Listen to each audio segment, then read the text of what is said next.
Being a cheerleader requires you to how to raise your voice and be as loud as you want.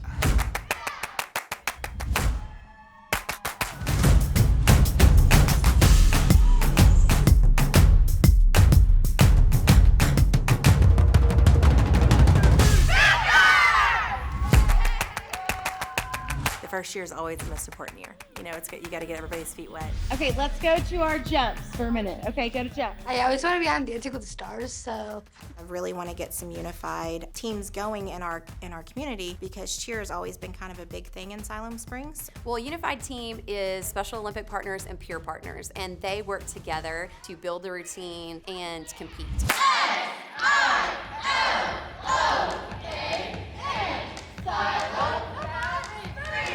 Being a base for a cheer for the shoulder sit, yeah, it's like I'm the base and like someone climbing on my rooftop ladder and someone's on my roof.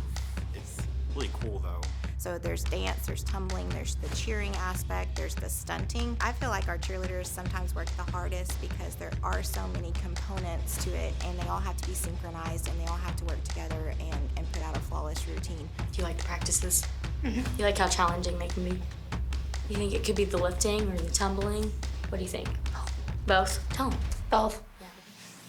And from the first practice to state, every single one of them just took ownership of it, and it was like how sports bring people together. That's exactly what cheer has done in our school.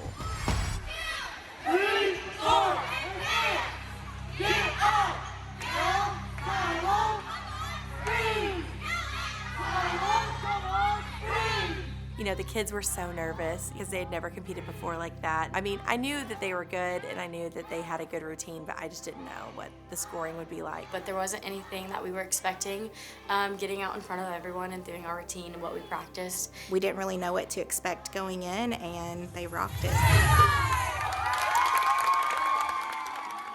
We won the state competition in Benton, Arkansas and took home the gold. They had the skills, but they also had the drive to be successful, and they all worked together as a team. And it was like our first year, and so like we proved to a bunch of people that you can do something in a short amount of time.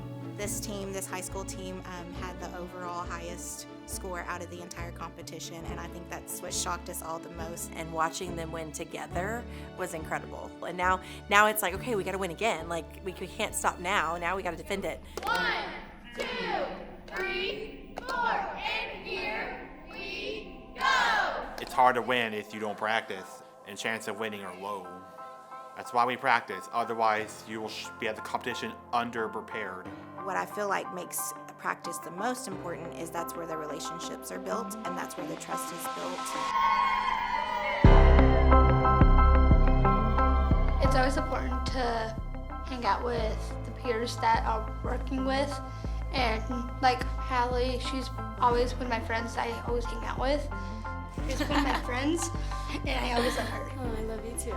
The relationships that we made outweigh any medal that they'll ever win. I mean, don't get me wrong, those gold medals are precious, but I think just the idea of inclusion in the team brought all these kids together from different backgrounds, from different grades. They are so welcoming, they are so loving, and it's just incredible to watch how they have been impacted by this experience. And to see those friendships and to see that joy on their face, that's what makes it worth it.